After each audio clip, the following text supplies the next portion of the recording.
So this will be a short video about the lore of Halloween 2025 because there's not much to talk about, but anyways, roll the intro. First, let's establish what is this event exactly.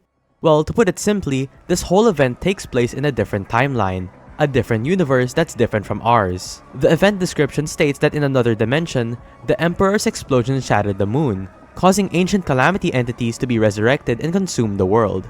Even in the Forgotten Knights badge description, it states that in a different timeline, you still saved them. This is talking about our main timeline where we actually stopped the Calamity faction.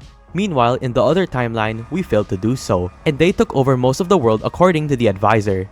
Speaking of the advisor, it's obvious that this advisor is from a different timeline, as distinguished by the two lines on his beret hat. Advisor talks about how he sought refuge in this abandoned castle, possibly being owned by the alternate timeline king and queen, or maybe the alternate timeline of Castellan Reach where it wasn't destroyed yet.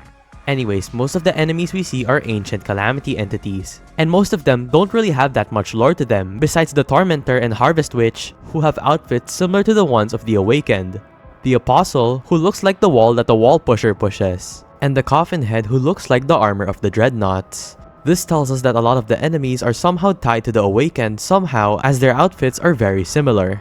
Not to mention, but the losing screen literally shows us the Halloween Part 1 enemies of the Awakened, meaning that these enemies are the quote-unquote ancient Awakened. And lastly, we also have this shield guy who seems to have a Calamity Crystal on his chest. We then face off against the Forgotten Knight, who seems to guard this abandoned castle, as knights do defend castles in the medieval ages. Advisor says that it was a long-forgotten dragon that was revived, and that's basically it. We defeat the Forgotten Knight, and that's all we see from this alternate timeline. So yeah, short video today, and I wonder how this will affect the future events and if we'll even return to see stories from this alternate timeline.